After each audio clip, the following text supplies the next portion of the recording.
Life is so beautiful, isn't it? We just do not focus over lot many things, lot many good things, which can actually make our day better or even life better. So I convinced myself a lot to study. I convinced myself a lot to not make videos. I convinced myself a lot to not do poetry, at least at this point of time. Am I tired? No. Did I slept today? No, not in the daytime. Did I work today? Do I feel worth? Yes. But do I want to sleep or take rest? No. Do I want to do poetry? Yes. Do I want to study? No.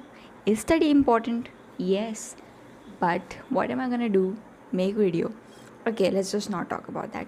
I'm going to talk about everything which I want to talk about in this video.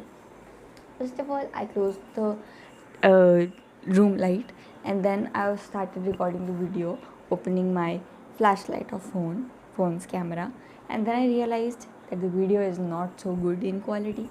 It's not good at this point as well, but it's kind of better. Anyway, this is my room. There's a chipkili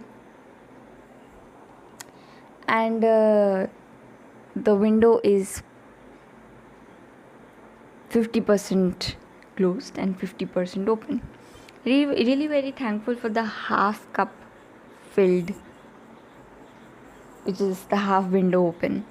I was thinking and I was talking with myself कि कितना अच्छा होता अगर ये खिड़की का दोनों side खुल सकता. एक ही साइड खुलता है, सैडली. कोई बात नहीं. बट देन आई थॉट कि ठीक है, एक साइड तो खुलता है ना, ऐसा तो नहीं है कि दोनों ही साइड नहीं खुल रहा है. So we should be happy for what we have rather than crying for what we do not. Secondly, what I want to say is that I always try to convince myself. I always try to tell myself that live this moment fully. Live in present. Be in present. Enjoy the present. क्योंकि present नहीं आने वाला फिर बाद में, ये past हो जाएगा. But I am not able to feel present. I enjoy the present moment to the fullest, but somewhere I am not able to feel the present. Now the reason why I am saying this is not because कि I think too much about the future. No. I think too much about the past. बीता हुआ कल. No. The reason why I am not able to feel the present as a present moment because मेरे को हमेशा ऐसा लगता है ना कि जो प्रेजेंट में हो रहा है, जैसे हम जो बोल रहे हैं, वो ना चुटकी बजाते ही पास्ट हो जाता है. और जो आने वाला प्रेजेंट मोमेंट है वो हर एक सेकंड, हर एक माइक्रो सेकंड, नैनो सेकंड, वो जो मोमेंट है वो फ्यूचर होता है. मतलब टाइम डायमेंशंस पल्ले नहीं पड़ता. Sometimes I just want that present to just be still and बस रहे, बस वैसा ही जैसा वो है. बट द थिंग इज़ कि प्रेजेंट, पास्ट, फ्यूचर ये सब स्कैम है. असल में तीनों अलाइंड है, एक ही है, तीनों एक ही है. ये मोमेंट जो प्रेजेंट है वो अभी तो पास्ट हो गया, और जो फ्यूचर है, जो आने वाला है, वही तो प्रेजेंट है. मतलब आप समझो ना समझो, आई डोंट नो. बट बस इसी वजह से आई एम सेइंग दिस, क्योंकि sometimes I really do feel like कुछ मोमेंट ठहर जाए, बस ठहर जाए, स्टिल शांत. पर ऐसा होता नहीं. Time flies. ये तो खासियत है समय की. चाहे अच्छा हो या बुरा हो, पास कर जाता है. This too shall pass, a very popular thing. Time passes. Present को इन्जॉय करो. वो फ्यूचर, पास्ट, प्रेजेंट तीनों मिला के जो एक सिनेरियो है जब जी रहे हो. बट स्टिल यार, प्रेजेंट जैसा लगता नहीं है मेरे को लगता है ना कि दिस टू शैल पास. अच्छा मोमेंट है, पास कर जाएगा. बुरा मोमेंट है, पास कर जाएगा. ठीक है, क्या बात करें. मेरे को पोइट्री करने का बहुत मन था, बहुत इच्छा थी, क्योंकि बारिश हो रही है बाहर और the whole environment is very poetic. मैंने कल एक कविता लिखी थी एंड इस वीडियो में I want to explain also कि ये किस पर्सपेक्टिव से लिखा गया है। तो बेसिकली ये एक बहुत ही न्यूट्रल कैरेक्टर के पर्सपेक्टिव से लिखा गया है। जैसे हम लाइफ में, इन लाइफ हम क्या कहते हैं, तू मेरी बेस्ट फ्रेंड, तू मेरा best friend, will always be best friends, best friend for ever वाला ग्रुप बन जाता है जो कि कुछ साल बाद या शायद किसी का वो ग्रुप एक्टिव रहता होगा हमेशा, अभी भी स्टिल, बट हमारा भी वैसे बचपन में भी बेस्ट फ्रेंड्स फॉर एवर बना है ऐसा ग्रुप एंड वो इनएक्टिव रह जाता है वो फिर गायब हो जाता है ग्रुप कहीं ना कहीं। तो इन लाइफ ही हम जो प्रॉमिसेस करते हैं, जो बातें करते हैं, जो स्टेटमेंट्स देते हैं, वो इन लाइफ ही हम रियलाइज़ करते हैं कि हम उससे पीछे मुड़ रहे हैं, मुँह कर रहे हैं कुछ सर्कमस्टेंसेस की वजह से, सामने वाले पर्सन की वजह से, अपने खुद की वजह से होता है। तो इन लाइफ ही हम उन चीज़ों से मुकर रहे होते हैं। तो अगर हमने जीवित रहते हुए ही कुछ कहा और उसके विपरीत ही हम चले गए, जीवित रहते हुए किसी को गलत नहीं ठहराना, मेरा किसी को गलत ठहराना मेरा उद्देश्य नहीं है। बस ये कह रहे हैं कि जीवित रहते हुए भी हम जो बातें करते हैं उससे हम कभी ना कभी किसी परिस्थिति या फिर अपने ही चुने गए विकल्प जो है उसके वजह से हम मुकर जाते हैं, उसके अगेंस्ट चले जाते हैं, विपरीत चले जाते हैं। तो आफ्टर लाइफ क्या होता होगा, जीवन के बाद क्या होता होगा। जैसे अभी मैंने कुछ स्टेटमेंट कहा, I am alive, what about after life, don't worry, it's just a normal poem, ठीक है, नॉर्मल सी कविता। when you write about anything, you write about anything. So I never wrote anything any this kind of thing. I just wanted to write it क्योंकि बस ऐसे was talking, okay, I talk a lot, if not with people then myself.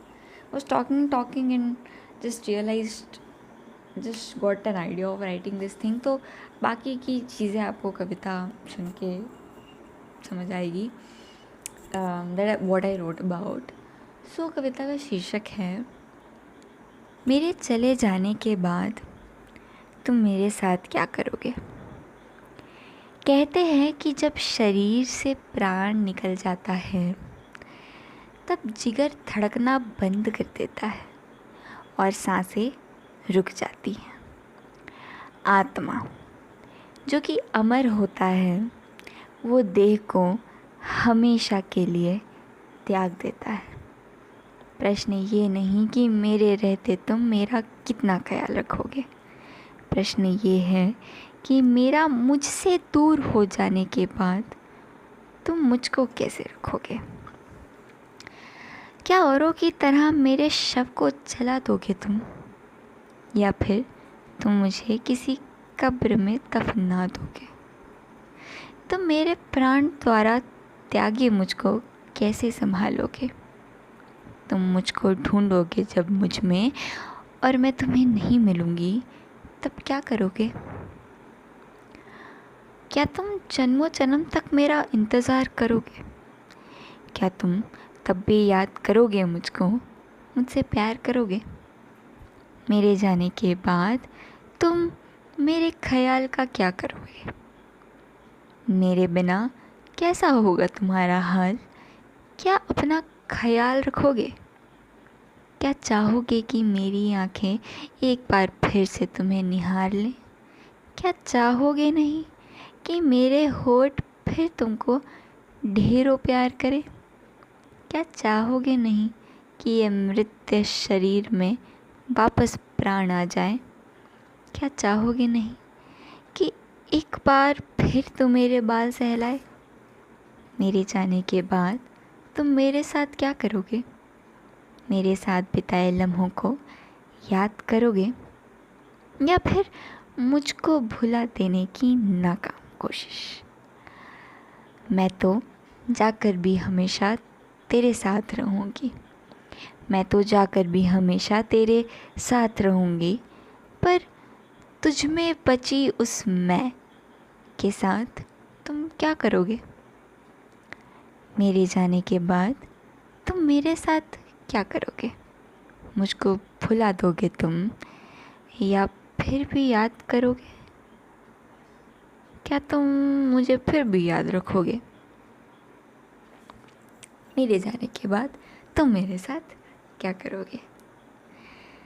That's all. फिर next page पे I wrote this too shall pass, उस पर भी I think एक poetry type of thing है. एंड देन उसके बाद भी I wrote something kind of हिसाब बराबर kind of thing. So I narrate it in other videos as well. Like इस वीडियो को इतना लंबा नहीं करता है, already make so long videos. Thank you so much for the people who watch it.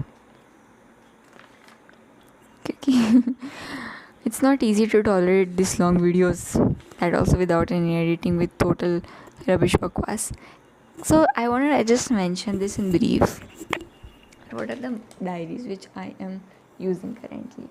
So this is the diary which my best friend gifted me. I use this for poetry. सिर्फ कविताएं हैं इसमें.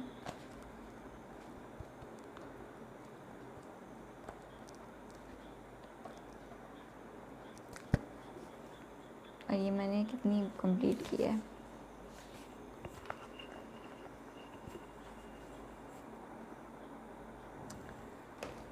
इसके बाद ये है, ये I take this to school. इसमें जो भी नेम्स होता है, नेम लिस्ट होता है, जो भी टू डू होता है इन स्कूल, जो भी कोट होता है, थॉट होता है, डे होता है, जो भी बोर्ड वर्क से रिलेटेड चीज़ें होती हैं, जो भी इम्पोर्टेंट या अनइम्पोर्टेंट कागज़ है, जो भी नेम्स है, कुछ भी ऐसे कलेक्ट करना है, या कुछ कभी ये वाला डायरी ले जाना भूल गया, मेरे को पोइट्री लिखने का अर्ज आ रहा है, तो ऐसे बैठे बैठे आई राइट दैट ऑन दिस. तो ये थोड़ा वर्क टाइप ऑफ है. इसमें मेजरली वर्क रिलेटेड थिंग्स हैं. थोड़ा सा पोइट्री भी है of course. Little bit of poetry everywhere. Then I have my घर वाला diary which I write entries daily. ये commercial diary which my best friend gifted me. This by the way I ordered from Blinkit because I wanted to order diaries because सारा ख़त्म हो गया था उस समय जो भी मेरे पास था. because I write on 2 to 3 diaries एक टाइम पे. तो daily diary I paste some of the things which remind me of the day, and I color some of the other things, and there are also some important and unimportant things. This my best friend gifted. She made it herself, by the way. It's handmade. This is a bookmark. I made some of the things. At the back as well, there are some of my drawings, some of my paintings, some of my handmade things, email and all that important and unimportant things I said. So these are the 3 diaries which I'm maintaining right now. Which book I need to read? I read almost half of this book. Half I have to read still. I'm like not putting that effort in reading this one. And I am planning to buy a new self-help book because it helps to be in track at least. And I am trying to improve upon my sleeping schedule. I do mention about this in my every single video. I just want to show you the scenery. I want to make lot many vlogs.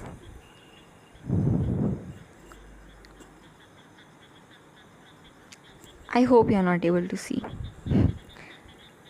because I just wanted to show you that this is the window and that is the scenery. I won't show you the entire thing because it's night time, right? So anyway, you're not going to see that what the scenery is. You know what the eyes can capture cannot ever be captured in any sort of camera. Anyway, now I am going to work a little bit of study also I'm going to do, and then I'll see you all in the next video. Till then, keep up and never give up.